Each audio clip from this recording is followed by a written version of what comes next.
Imagine stepping onto the pitch. Like, just picture it for a second. The bowler staring you down from the top of his mark is this seasoned international quick. Right, a guy who's been playing professional, brutal, high-stakes cricket for, well, longer than you've even been alive. Exactly. Yeah. He's gripping this rock-hard leather ball, preparing to hurl it at your head at, what, 145 kilometers per hour? Yeah. And you are 15 years old. Just 15. It's wild. The crowd is absolutely deafening, demanding blood or boundaries. And in the next 36 deliveries, instead of being intimidated, instead of just, trying to survive, you're going to completely break the fundamental math of the sport. It really shatters every developmental paradigm we have, doesn't it? I mean, we are so conditioned to expect a linear progression in professional sports. Right. You dominate your age group first. Yeah, exactly. You dominate the juniors, you move up to domestic circuits, you take a few years to acclimate to the sheer physical velocity of the senior game, and then eventually you make an impact. But what we are witnessing right now with this kid just completely bypasses that entire evolutionary process. Completely. It's an anomaly that the global cricketing ecosystem simply does not know how to categorize or contain, for that matter. Which is exactly why we are tearing through this massive stack of sources today for our deep dive on Vaibhav Sooryavanshi. Yeah, the kid's setting the IPL on fire. We're looking way beyond the viral highlights of this 15-year-old phenom. Yeah. We're diving into real-time fan forums, breaking down these statistical leaderboards that he has essentially, turned into a joke. And we're analyzing the industry reports too, right? Because the goal here is to decode the actual biomechanics of his swing. Yes, and to dissect the glaring technical flaws that, frankly, everyone knows he has. Plus, we want to examine this terrifying psychological pressure cooker he's operating inside. And ultimately figure out what his violent arrival means for the future of the Indian national squad. Exactly. So I think we have to start with the inciting incident, the match that truly forced the global cricket community to just stop and stare. The 36-ball century against Sunrisers Hyderabad. I mean, scoring a T20 100 is a career milestone for top-order batters anyway. Oh, absolutely. It's a huge deal. But doing it in 36 balls places you in this uppermost echelon of power hitters, and doing it at 15 years old as an uncapped player. Against a bowling attack completely geared to stop you. Right. It requires a level of audacity that just completely defies logic. And the most absurd part for me is that this wasn't a fluke. Like, his first IPL 100 came in 2025. 101 against the Gujarat Titans. Yeah, and he was 14 years old then. He hit that one in 35 balls. Right. The fan reactions in our sources to that specific sequence are just incredible. I saw one thread that was entirely populated by people making this sarcastic joke that he is, quote, getting slower with age. Oh, that's hilarious. Right, because he's 14 and did it in 35 balls, and now he's 15 and it took him 36 balls. Slacking off, clearly. Totally slacking. But they are using this dry humor because, how else do you cope with the fact that a literal high school sophomore is dismantling world-class bowling attacks with more efficiency than seasoned legends? You really can't. And, the IPL centuries are the headline grabbers, but the global T20 milestones reveal the true scale of this disruption. The aggregate numbers, yeah. Vaibhav didn't just become the youngest player in history to score 1,000 runs in T20 cricket.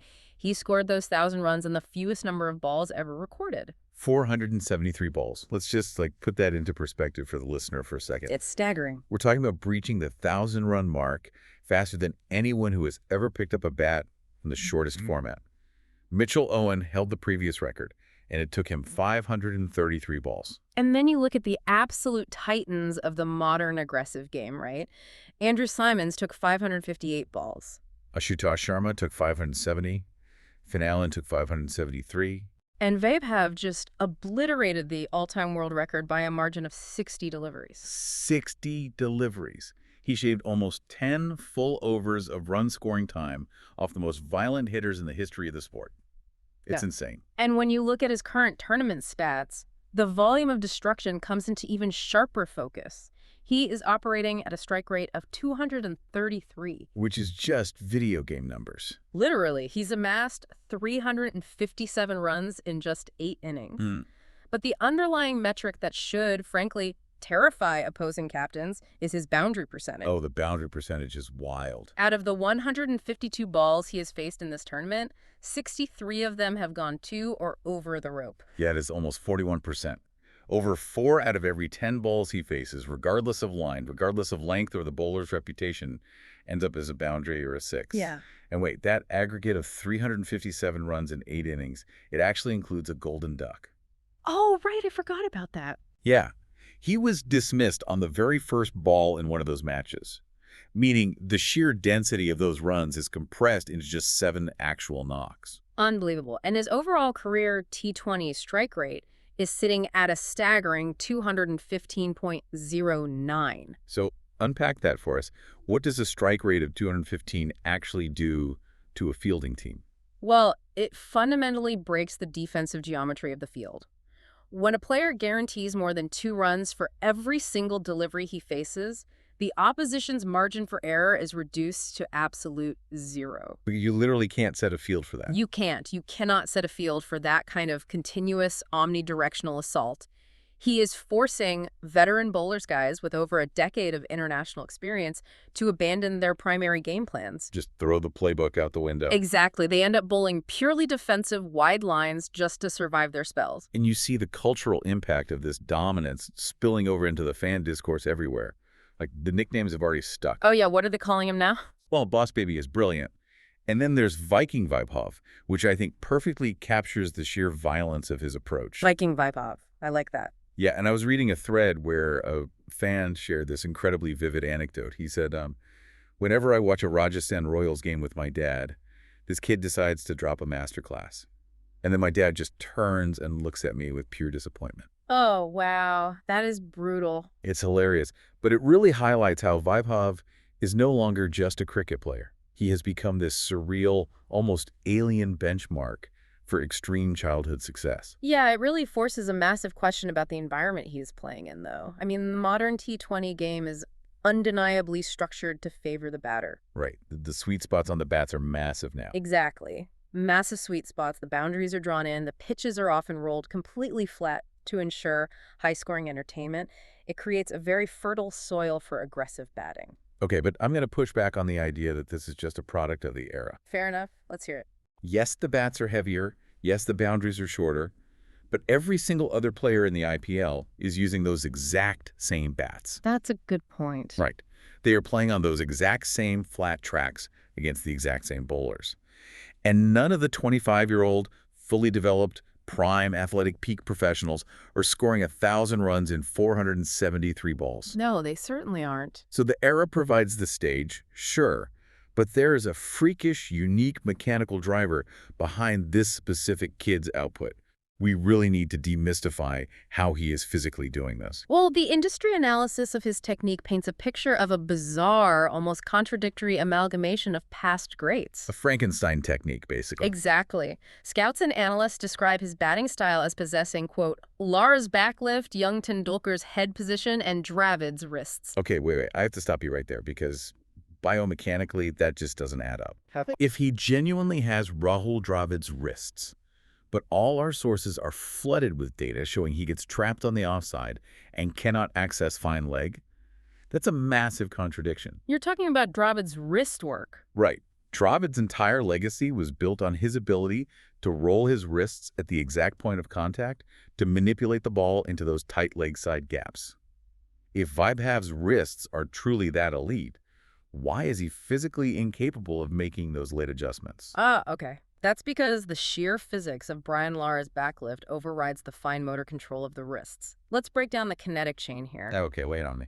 When we talk about Lara's backlift, we are talking about a massive looping arc where the bat is raised incredibly high behind the head before the downswing even begins. Like way up in the air. Way up. Yeah, This generates an enormous amount of torque and momentum, so by the time the bat makes contact with the ball, it is traveling at a terrifying velocity. Oh, I see. So his swing plane is coming down from such an extreme angle with so much raw speed that his wrists simply don't have the time or the physical space, really, to roll over and close the face of the bat. Exactly. He is trading structural finesse for unadulterated power. His head position remains remarkably still, which is the young Tendulkar element we mentioned. Right, which keeps him balanced. Yeah, it allows him to track the ball beautifully and maintain his center of gravity. But because the bat is descending in that massive arc, he naturally hits through the line of the ball toward the offside or straight down the ground. Trying to artificially arrest that momentum, like to tuck 145 kph delivery behind square in the leg side. It's near impossible. The bat speed is just too high, the face stays open. Which perfectly explains his glaring vulnerability to the short ball. It absolutely does. Like if a fast bowler digs it in short and it rears up toward his chest or throat, his bat is still up in the stratosphere. He literally doesn't have the physical reaction time to drop the bat head from that height to defend or properly pull a ball that is already at his ribcage. So it leads to him getting rushed, top-edging the ball, or just producing wild mishits. And opposing captains are relentlessly trying to exploit this. They set what fans are calling the offside trap. Oh, I was reading about this in the forums. Yeah, they pack the cover and point regions with fielders, and the bowlers repeatedly push the ball wide outside the off stump, mixing in those sharp rising deliveries. They're essentially baiting him. Exactly. They know his massive swing naturally wants to carve the ball over the offside, so they give him the room, but they place the fielders exactly where the physics of his swing dictate the ball has to go. But here is the paradox that makes him so fascinating to me. If this offside trap is a known quantity, right? If every single data analyst in the IPL knows his bat swing prevents him from working the leg side effectively, and they know he struggles with short pitch bowling, why is he still striking at 215? Like, why are these veteran world-class bowlers failing to actually dismiss him before he destroys their economy rates? The survival mechanism lies in the brutal reality of his bat speed. He plays a game of extreme high-risk, high-reward. So the trap works, but the power beats the trap. Pretty much. Yes, the bowlers routinely induce the false shot. They execute the trap perfectly, they get him to miss-hit the wide delivery or top-edge the bouncer.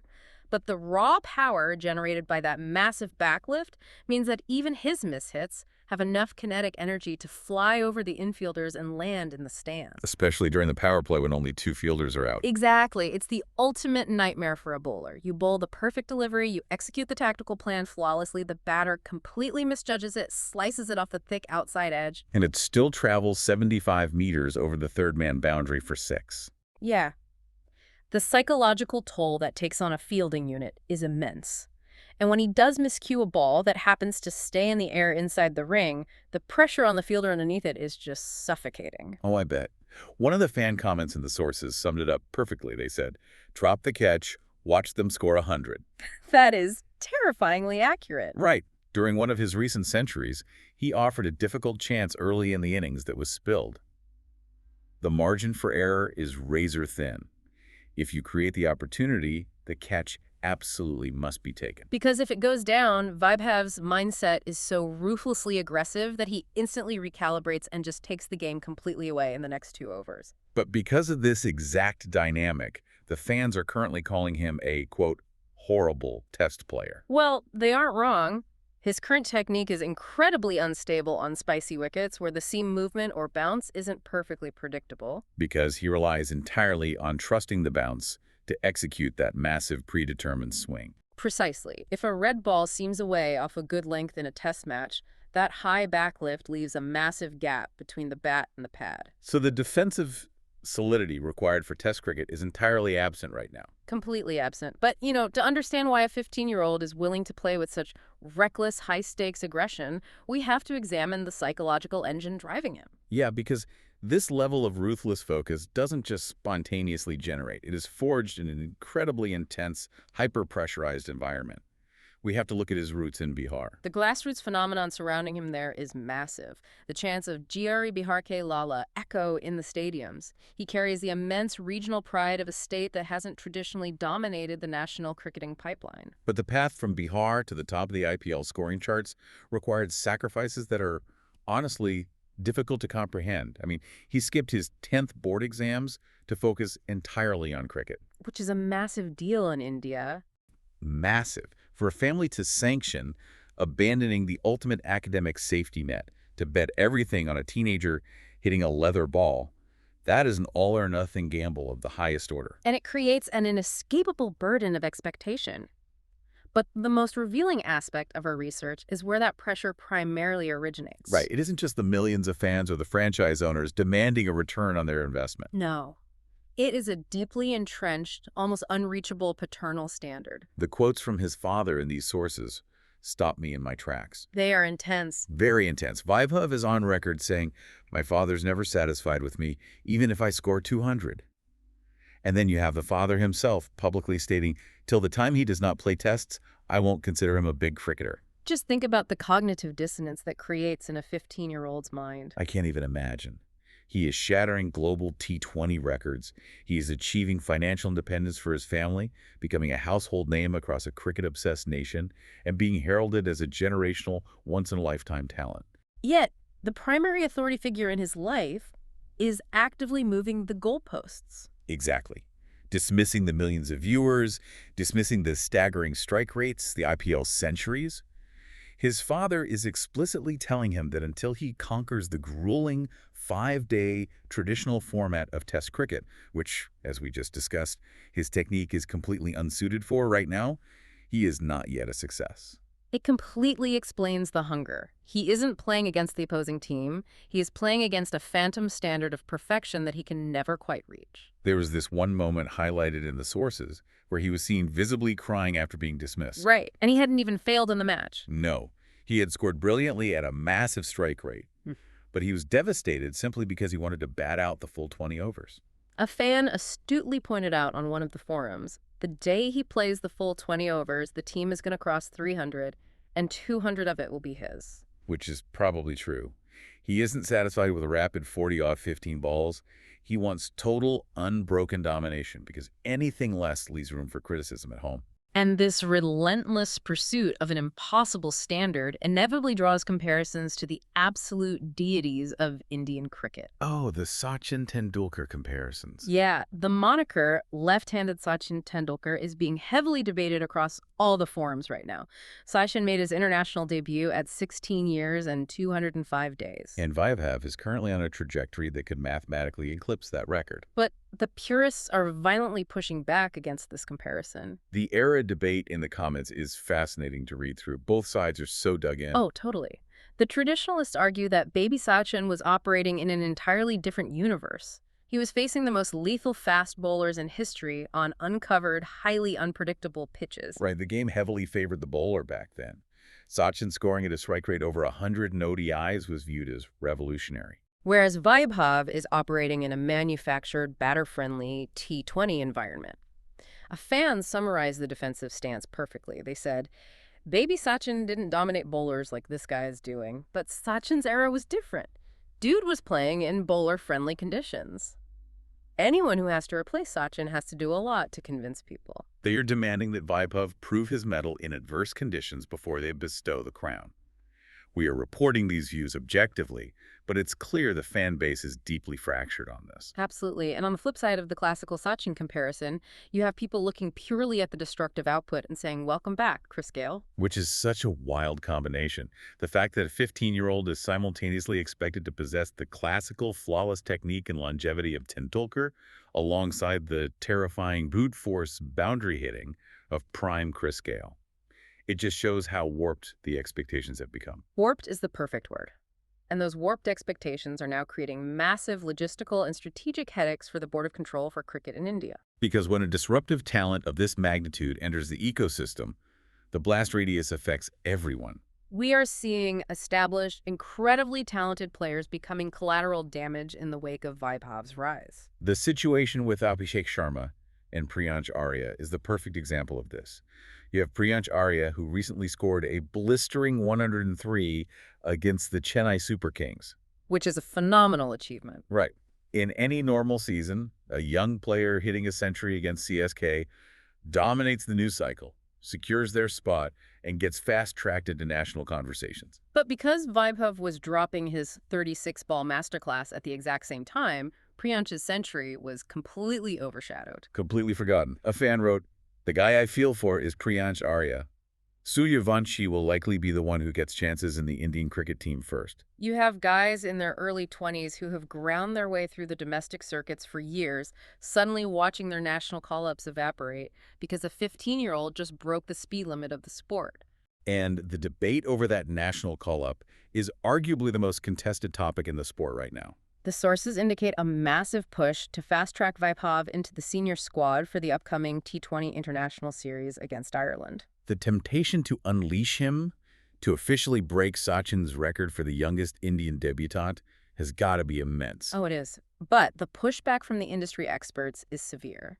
The Wisden article we analyzed is literally titled, Why India Shouldn't Fast-Track Vaibhav Sooryavanshi to the T20I Side. And their core argument is that international cricket is a ruthless, unforgiving machine designed to expose and exploit your deepest technical flaws. Exactly. In franchise cricket, you face world-class bowlers, sure, but they're limited to a maximum of 4 overs. They have to protect their economy rate above all else. Right, they can't just attack endlessly. But in international test matches or extended series, if you have a known weakness against the short ball, which we've firmly established Vaibhav clearly does, an international captain won't just bowl one bouncer. No, they will assign their fastest, most aggressive bowler to bowl short, rising deliveries at his throat for 10 overs straight. Until his confidence completely shatters. It's the ultimate sports car analogy. Like, you have this absolute marvel of engineering, capable of going 0 to 60 in 2 seconds. But the driver only has a learner's permit. Great analogy. Do you hand over the keys and let him take it onto the Autobahn immediately, knowing that one massive crash could total the car and traumatize the driver for life? Or do you force him to keep driving on local roads, refining his handling, even though everyone in the neighborhood is begging to see how fast it can actually go? The selectors are caught in a brutal bind, because if they keep him in the domestic circuits like the Vijay Hazare Trophy, the Ranji Trophy, they protect him. Yeah, they allow him to face domestic pace attacks and slowly iron out that massive backlift. He can learn how to rotate the strike on the leg side without the blinding spotlight of international media documenting every single failure. But the massive counter-argument from the sources is that he has already proven he isn't just a flat-track IPL bully. Right. His domestic and age group stats are just as terrifying. He scored 175 off 80 balls in the ICC U19 World Cup final. In a World Cup final. Under all that pressure. And he smashed 190 off 84 balls in the Vijay Hazare Trophy. He already has 5 overseas hundreds across India U19 and India A tours. So he is performing in South Africa. He is performing in Australia. Exactly. He is forcing the selector's hands by statistically dominating every single level of cricket he is actually allowed to play. It really signifies a profound cultural shift in the talent pipeline. The sources capture this perfectly. The grassroots generation in India are no longer growing up trying to emulate the dogged defensive technique of the 1990s. Yeah, one fan described the current crop as T20 freaks. They compared the Indian domestic circuit to a blue lock season. Okay, that blue lock reference is incredibly telling. For anyone who doesn't know, in that anime, the entire premise is this ruthless, hyper-competitive facility designed to strip away traditional concepts of teamwork to forge the ultimate ego-driven, purely offensive striker. It's a perfect parallel. The fans are looking at Vaibhav and realizing he is the ultimate product of the T20 era. He's a player bred entirely to destroy bowling attacks from ball one, completely devoid of traditional cricketing fear. And the way the fans talk about him has even permeated general pop culture. There was a comment joking that parents need to stop showing their kids cartoons. Oh, the Cocomelon comment. Yes, enough of this Cocomelon nonsense. Families will start making their babies watch clips of Vaibhav on repeat. The humor masks a very real acknowledgement that the template for a professional cricketer has been permanently altered. Whether the BCCI decides to debut him against Ireland next month or forces him to wait 2 years, the landscape of the sport has irrevocably changed just by him existing. Wow. So we've tracked this incredible, chaotic trajectory. From the mind-bending speed of his 1,000 runs to dissecting the biomechanical paradox of a swing that structurally shouldn't work but somehow produces a 215 strike rate. And we explored the immense, crushing weight of that paternal pressure driving him to literally weep over not facing every single ball of an innings. Plus how his mere presence is causing systemic headaches for national selectors who are just desperately trying to balance his violent potential with his glaring technical vulnerabilities. The privilege of this moment for the observer, for you listening, cannot be overstated. We are so accustomed to analyzing the finished products in sports. Right. We watch the legends after they have refined their technique, after they've mastered their psychology, and solidified their place in history. But with Vaibhav, we are watching the raw, unpolished, hyper-volatile evolution of a prodigy in real time. We are witnessing a child attempt to negotiate the brutal, unforgiving realities of international elite sports under the glare of millions. And it forces us to ask a much larger, almost existential question about the future of the game itself. We can marvel at the torque of his swing and the sheer fearlessness of his mindset. But think about this. Yeah. If a 15-year-old with a massive backlift, a known inability to access the leg side, and a glaring vulnerability to the short ball can statistically break the all-time records of T20 cricket, does the sport eventually need to look in the mirror? That's a fascinating point. If the modern game so heavily rewards raw, unadulterated power over technical proficiency that a teenager can mishit a 145 kph bouncer over the third-man boundary for 6, do we eventually have to change the physics of the game? Do we need to mandate smaller bat profiles or physically push the boundary ropes back? Exactly, to restore the fundamental historical balance between the bowler and the batter. It is the ultimate diagnostic question. The sport is facing an evolutionary stress test, and the results are entirely unpredictable right now. Because right now, the X-ray of world cricket is showing a beautiful, terrifying anomaly that the system has no cure for. And his name is Vaibhav Sooryavanshi.